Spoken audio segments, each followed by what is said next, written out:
Let's go to work. We have the board already mobilized, and all the points to be pasted have an abundance of solder flux, so that we can guarantee the uniform distribution of all the calories that this board will be subjected to for some time, preventing damage to the circuit tracks and their attachment points of the components. So, go ahead.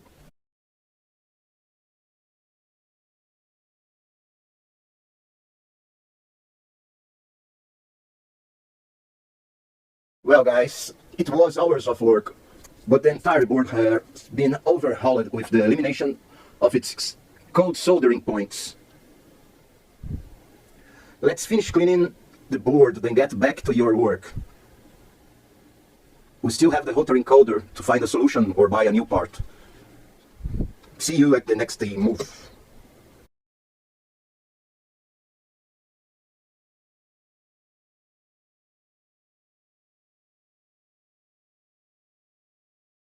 When you are going to solder the terminals of the antenna connector, be careful with the plastic box of the relay here.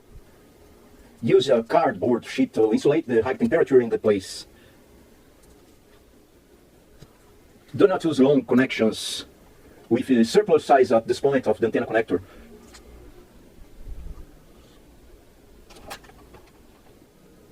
Let's continue the montage.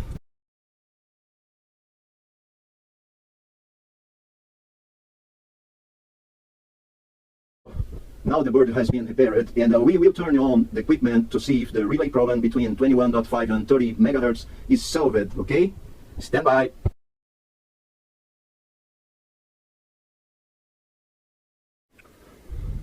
Well, antenna, ground lead, power cord to the phantom. So, let me try the transmit button. So, now let's turn on the radio and see if everything is okay with the replacement of the low pass filter card.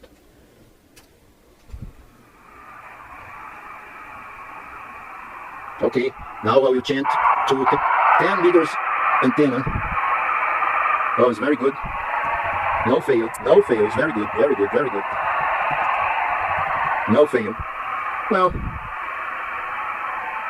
I have no one on 10 meters. But oh yeah.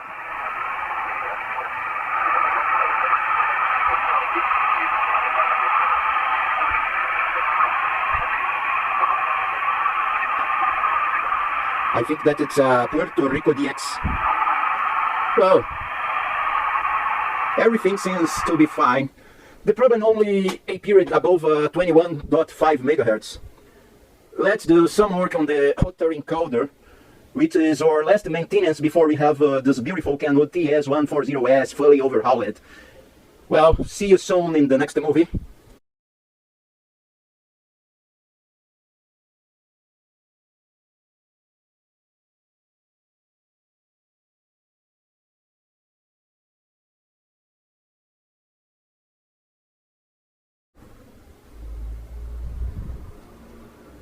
Well, I believe that it's not very good for the life of any electronic board to subject it to many soldering sessions at the same point. That's why I adopted a 7-way contact cable to work with the rotary encoder away from the circuit, allowing its repair with easy and still allowing the immediate test of the performance service. So, when this device works well, it will be soldered to the board again, and we will be sure of its good functioning, not forcing the failures to lead us to exhaustive soldering sessions. It's not good for the circuit board exhaustive sessions to put. Oh, it's not good. It will be getting some overheat and will damage the circuit board. Okay, so at this moment I can probe my service at the outside of the circuit, no problem. Okay, I will return with the next film.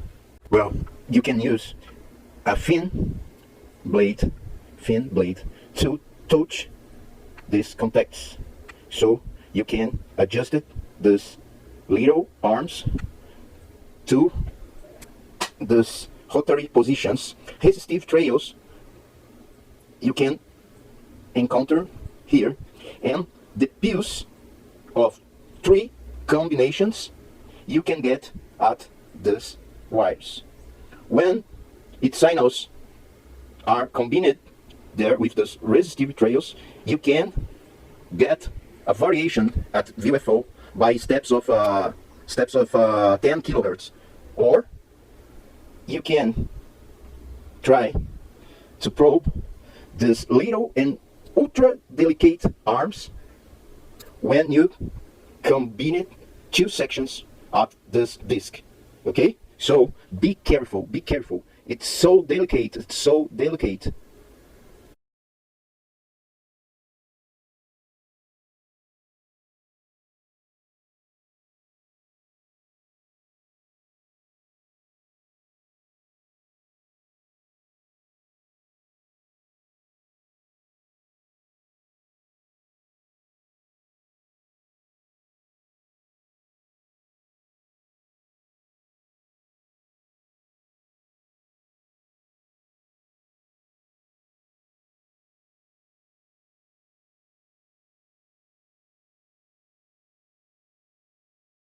Que o coisa não, o signal não aceita filme longo. Eu fiz todo o estudo da chave, um beijo pra sua família. Ó, daí fiz uma manutenção na chave, né? Olha lá.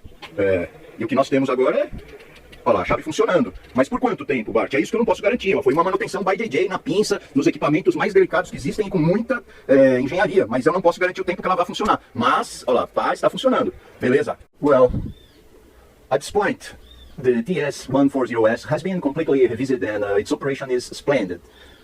So, in order to test the equipment, I decided to close it completely, and even though the new rotary encoder had not arrived for us to replace it, I studied the contacts of the old mechanism, and with great care and some skill, I was able to make it work again connected to an external socket, okay? As I don't want to subject the panel board to countless soldering and unsoldering sessions. However, due to visible wear of its tracks, I will prefer to replace it, okay? So, I will put the rotary encoder at the socket now. Well, let me see. Okay, no problem. Look it. It worked very well. Okay, so I took a lot of work due to the delicacy of the contacts and the excessive wear of the tracks, but I managed to get it working again in the next move. I wish could show the device suite for good, and that way, well, we'll wrap up the maintenance and repair of this beautiful new TS140-S Kenwood, very popular, low cost, but capable equipment and very easy and pleasant to operate. Okay, I will return with the next move.